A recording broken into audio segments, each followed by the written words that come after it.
এই যারা বসে আছেন চটে, একটু ভাবুন আপনার দাদুদের কথা। পাম দিয়ে গাছে তুলেছে, দাদা বলেছে পাখি পাড়তে হবে, পাখি পাড়তে গিয়ে কেউ পড়ে ঠ্যাং ভেঙেছে, হাত ভেঙেছে, মারা গেছে। আবার কেউ পাখি পড়ে নিয়ে এসছে, পাখি পড়া হয়ে যাওয়ার পরে ও খুব ভালো ছেলে বলে ছেড়ে দিয়েছে। আমার দাদুগুলোকে ধ্বংস করেছে, এভাবে করেনি? আপনার বাবাদেরকে দেখুন, একইভাবে পাম দিয়েছে, গাছে তুলেছে, ওই পাখি পেড়ে কেউ পড়ে মরেছে, নালে কেউ পেড়ে দিয়েছে। পাখি পেড়ে নেওয়ার পরে কি বলেছে? যে খুব ভালো ছেলে বলে ছেড়ে দিয়েছে। এখন আপনাকে আমাকে তুলতে বলছে, আমি বলছি এখন আর আমি উঠবো না। আমার দাদুকে তুমি তুলেছো, আমার বাবাকে তুলেছো, আমি আর উঠবো না। আমি পাখি পাড়তে উঠবো অবশ্যই, নিজের জন্য পাখি নিয়ে পেড়ে নিয়ে চলে আসবো, তোমার জন্য আমি আর পাখি পাড়তে উঠবো না। এবার যখনই বলছি তখনই নওশাদ সিদ্দিকী সাম্প্রদায়িক হয়ে যাচ্ছে, তখনই বিজেপি দালাল হয়ে যাচ্ছে, তৃণমূলের দালাল হয়ে যাচ্ছে। আমার বক্তব্য, আমার দাদু পাখি পাড়তে উঠেছে, আমার বাবা পাখি পাড়তে উঠেছে, তারা ধ্বংস হয়েছে। আমি পাখি পাড়তে উঠবো, আমার জন্য রাখবো। আর আপনি পারতে পারেন না, আমরা গাছে ওঠার শিকার চড়িয়ে দেবো, গাছে চড়া আমরা শিখিয়ে দেবো, না পারলে মই লাগিয়ে দেবো। গাছে উঠে আপনার পাখি আপনি পারবেন, নিচে ক্যাচি নেওয়ার জন্য দাঁড়িয়ে থাকবো, পড়ে গেলে ধরে নেবো, কিন্তু আপনার জন্য আর পাখি পারবো না। তখনই ওপরে রাগ হয়ে যাচ্ছে। সমস্যাটা কোথায় জানেন? আমাদের উপরে এত রাগ কেন? আপনারা জানেন, অনেকে জানেন না, জানিয়ে দিই। হিন্দু ধর্মের পূর্বপুরুষের জন্য, হিন্দু ধর্মের পূর্বপুরুষেরা, এই ভাই ছেড়ে দাও, ছেড়ে দাও, এ ভাই ও ছেড়ে দাও না, ছেড়ে দাও, ছেড়ে দাও। ওর সবটা কিন্তু মাথা খারাপে করেনি, ওর সবটাও মাথা খারাপে, ওর মাথা খারাপ বলছো, ওর মাথা খারাপ নয়, বলছি তো সবটা করেনি, বুঝতে পারলাম তো এখন, এবার বুঝতে পারলাম ওকে, এতক্ষণ আমিও ভুল বুঝছিলাম। তো আপনার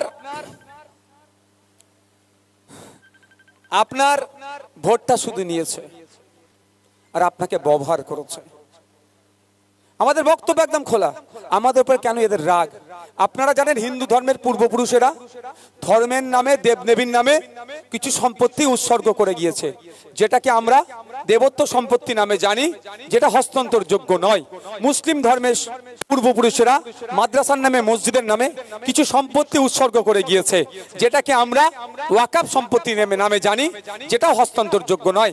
এই মমতা ব্যানার্জির আমলে, তৃণমূল সরকারের আমলে উন্নয়নের এমন ছোঁয়া লেগেছে, বিএলআর অফিসগুলোতে উন্নয়নের জোয়ার এমন পৌঁছে গিয়েছে, ওই দেবত্ব সম্পত্তি, ওই ওয়াকাফ সম্পত্তি, ওগুলো কিন্তু বিক্রি হয়ে যাচ্ছে।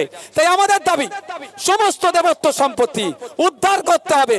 দেবদেবীর নামে, মন্দিরের নামে যে সম্পত্তি ছিল, দেবদেবী মন্দিরকে ফিরিয়ে দিতে হবে। সমস্ত ওয়াকাফ সম্পত্তি উদ্ধার করতে হবে। মাদ্রাসার নামে, মসজিদের নামে যেগুলো ছিল, সেগুলো ফিরিয়ে দিতে হবে। যখন আমি দেবদেবী সম্পত্তি উদ্ধারের কথা বলছি, তখন আমি হয়ে যাচ্ছি মুসলমানদের দল। ওর মাথায় টুপি, মুখে দাঁড়িয়ে মুসলমানদের দল, আইএসএফ ওর কাছে যাস না। আমি যখন ওয়াকাফ সম্পত্তি উদ্ধারের কথা বলছি, মাদ্রাসা মসজিদে তার সম্পত্তিকে বুঝিয়ে দেওয়ার কথা বলছি, তখনই হয়ে যাচ্ছে বিজেপির দালাল। যাব কোথায় আমি ভাই? আমি হিন্দু মায়ের, আমার সরস্বতী মায়ের ছেলের চাকরি গেছে, চুরি হয়েছে, তার প্রতিবাদ করলে আমি মুসলমানদের দল। আর এদিকে ফতেমা মায়ের ছেলেরও চাকরি চুরি গেছে, এর হয়ে কথা বললে আমি বিজেপির দালাল। যাব কোথায়? যাওয়া কি বলা কি ছেড়ে দেবো নাকি? আমি যখন বলছি আমার দলিত আদিবাসী ভাইদের জন্য, যে দলিত আদিবাসীকে নাকি মমতা ব্যানার্জি খুব ভালোবাসে, ভালো কথা, ঠিক মাইনরিটিদেরকে ভালোবেসে যেমন কি করছে, এমন সূক্ষ্মভাবে ছুরি চালাচ্ছে, ধরতে পাচ্ছেন না? ঠিক দলিত আদিবাসী ভাইকেও মমতা ব্যানার্জি সূক্ষ্মভাবে ভালোবেসে ছুরি চালাচ্ছে। এসটি এসসি কোটাতে, যেটা দলিত আদিবাসী ভাইদের জন্য সংরক্ষণ, সেই কোটাতেই চাকরি কারা করছে? নন এসটি এসসিরা। যখন এর আমি প্রতিবাদ করছি, যখন মাইনরিটিদের, মুসলমানদের চাকরি নাই কেন যখন বলছি, তখন আমি বিজেপির দালাল, নালে মুসলমানদের দল হয়ে যাচ্ছি। তাই বন্ধুগণ বলবো, অনুরোধ করবো আপনাদেরকে, আমাদেরকে 1 তারিখে খামচিহ্ন ভোট দিয়ে পার্লামেন্টে পাঠান। যদি না ভালো লাগে ভোট দেবেন না, জোর জবস্তি করবো না, কিন্তু এই শুভেন্দু অধিকারীদের, এই রেখা পাত্রদের ফাঁদে আপনারা পা দেবেন না। এরা ক্ষমতায় টিকে থাকার জন্য, এরা ক্ষমতার মসনদে থাকার জন্য হিন্দু মুসলমানের মধ্যে যারা দীর্ঘদিনের সম্পর্ক আমাদের ছিল, প্রতিবেশীর সম্পর্কগুলোকে এই শুভেন্দু অধিকারীরা, এই সুকান্ত মজুমদাররা এই হিন্দু মুসলমানের সম্পর্কের মধ্যে বিভাজন করতে চাইছে। আর মমতা ব্যানার্জি এক্সপায়ার ডেটের মলম লাগিয়ে ঘাটাকে আরো বেশি ক্ষতি করে দিচ্ছে। তাই অনুরোধ করছি আপনাদের, এই বিজেমূলকে একটাও ভোট নয়, এই বিজেমূলকে একটাও ভোট নয়। সকলে ভালো থাকবেন, সুস্থ থাকবেন। আর একটা কথা হচ্ছে, সিপিএম এর বন্ধুরা নাকি আমার নামে বলছে নওশাদ সিদ্দিকীর জন্য জোট হয়নি। আমরা তো জোট চেয়েছিলাম, নওশাদ সিদ্দিকীকে 3টে সিট দেবে, নিয়ে চুপ করে বসে যাব। ও আত্মসম্মান বিকিয়ে নওশাদ সিদ্দিকী জোট করেনি, আগামী দিনেও করবে না। আমরা 14 চেয়েছিলাম, 14, 12, 11, 10, 9, 8, 7 পর্যন্ত নেমেছিলাম। ওনারা একটা দুটো দিয়ে, ওই যেমন দুটো হাতে দুটো আইসক্রিম দিয়ে ছেড়ে দেবে, ওতে হবে না। কারণ আমি শুধু আমার জন্য ভাবি না, আমার সোসাইটির জন্য ভাবি, আমার দলিতের জন্য ভাবি, আমার আদিবাসীর জন্য ভাবি, আমার মুসলিমের জন্য ভাবি, আমার পিছড়ে বর্গের মানুষের জন্য আমি ভাবি। সুতরাং আমাকে আত্মসম্মান বিকিয়ে আমি জোট করব না। ওদেরকে বলুন যে তোমরা অনেক কথা বলছো, তোমাদের শুধু একটা কথার উত্তর দাও, বসিরহাটে নিরাপদ বাবুর হয়ে, নওশাদরা অচ্যুত বাদ দাও, বসিরহাটে নিরাপদ বাবুর হয়ে রাহুল গান্ধীকে নিয়ে এসে একটা সমাবেশ করো, তাহলে জানবো কংগ্রেস আর সিপিএম এর সত্যিকারের জোট হয়েছে। ওদের প্রশ্ন করুন, কুচবিহারে সিপিএম প্রার্থী দিয়েছে, লাল ঝান্ডা প্রার্থী দিয়েছে, কংগ্রেসও প্রার্থী দিয়েছে, তাহলে কি জোট হলো? ওদের প্রশ্ন করুন। ঘাটালে লাল ঝান্ডা প্রার্থী দিয়েছে, কংগ্রেসও প্রার্থী দিয়েছে, জোটটা কি তাহলে হয়েছে? ওদের প্রশ্ন করুন। পুরুলিয়াতে লাল ঝান্ডা প্রার্থী দিয়েছে, কংগ্রেসও প্রার্থী দিয়েছে, তোমরা নাটক করছো আর শব্দ নওশাদ সিদ্দিকীর। ওদের প্রশ্ন করুন, রাহুল গান্ধীর বিরুদ্ধে লাল ঝান্ডা প্রার্থী দিল কেন? আচ্ছা, এখন প্রধানমন্ত্রীর মুখ বিরোধী থেকে কার আছে ভাই? কার? নওশাদ সিদ্দিকী নিশ্চয়ই নয়, আখতার রহমান বিশ্বাসের নিশ্চয়ই নয়, সেটা কার?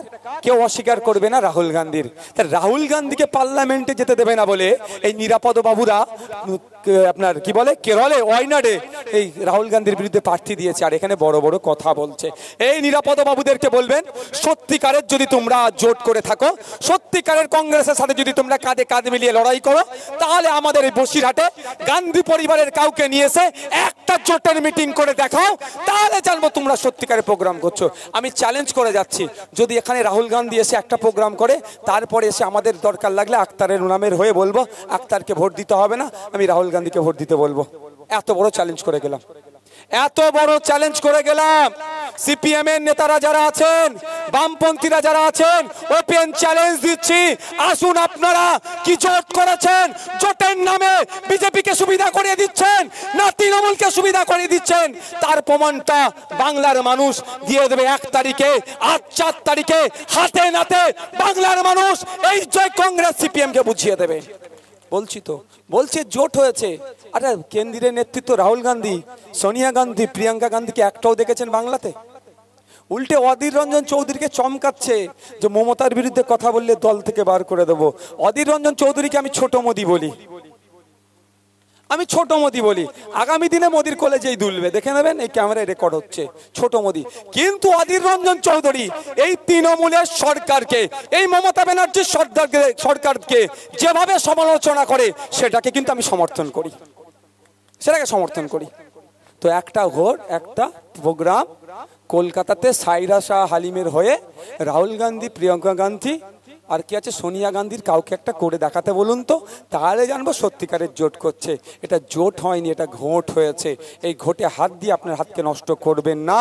বামপন্থী বন্ধু কংগ্রেসকেও বলবো, এই ভোট নষ্ট করবেন না। আসুন আপনাদের মূল্যবান ভোট খামচিহ্নে দিন।